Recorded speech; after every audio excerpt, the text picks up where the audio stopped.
Alors, je vais vous présenter dans ce chapitre les formes. Donc, il est assez simple de créer des formes dans InDesign, un peu comme dans tous les logiciels Illustrator et Photoshop. Nous avons ici un onglet formes, donc outils rectangle, outils ellipse, outils polygone. Attention à ne pas confondre avec cet outil bloc rectangulaire, bloc elliptique et bloc polygonal qui eux sont là pour intégrer des images. En fait, ce sont des conteneurs images, des blocs images. Donc prenez bien ceux qui n'ont pas de croix. Ici, nous allons donc faire une forme simple, un rectangle.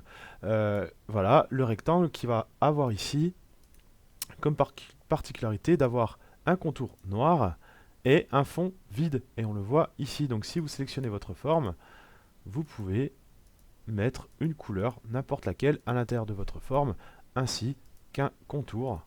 Voilà, je vais prendre des couleurs pas très appétissantes et je vais monter le contour. Vous pouvez bien sûr changer ici la taille de votre contour et surtout dans la partie contour qui se trouve dans notre module ici, je vais le sortir, hein, on a la possibilité de gérer l'emplacement de votre contour. Donc centré, alors pardon, là c'est le sommet, soit carré, soit sommet arrondi.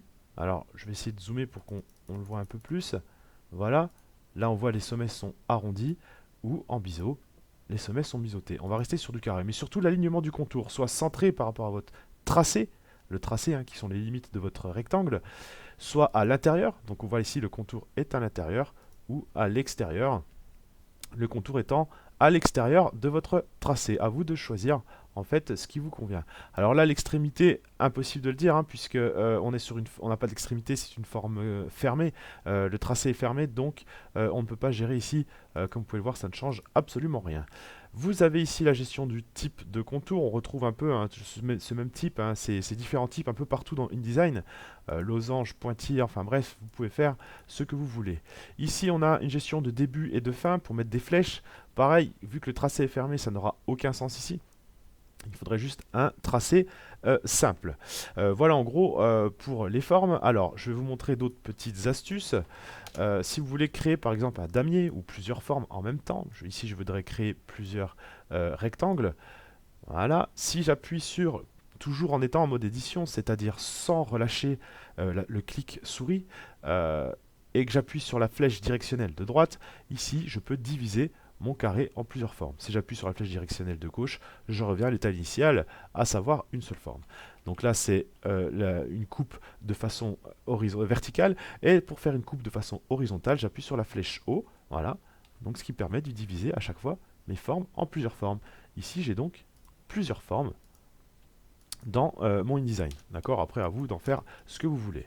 Alors, ça, c'est un peu comme pour tous les logiciels. Regardez, si je veux faire un carré et non pas un rectangle, il me suffit de maintenir la touche majuscule. Alors là, regardez, la touche majuscule n'est pas enfoncée. Si j'enfonce la touche majuscule, alors là, je suis sur la gestion d'un carré. D'accord.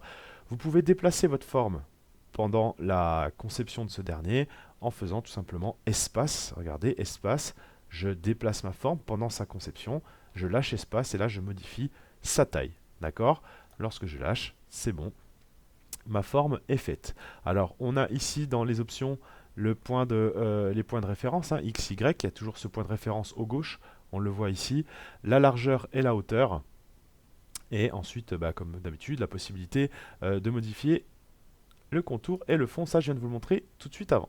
Alors, on a toujours cette possibilité aussi de modifier l'opacité. On verra après toutes ces options d'alignement. Donc voilà pour ce qui est des formes simples. Je vais quand même vous faire une forme elliptique. Donc forme elliptique ou un cercle si je maintiens majuscule. D'accord. Voilà. Et donc on a ici nos deux formes. Voilà. Assez simple.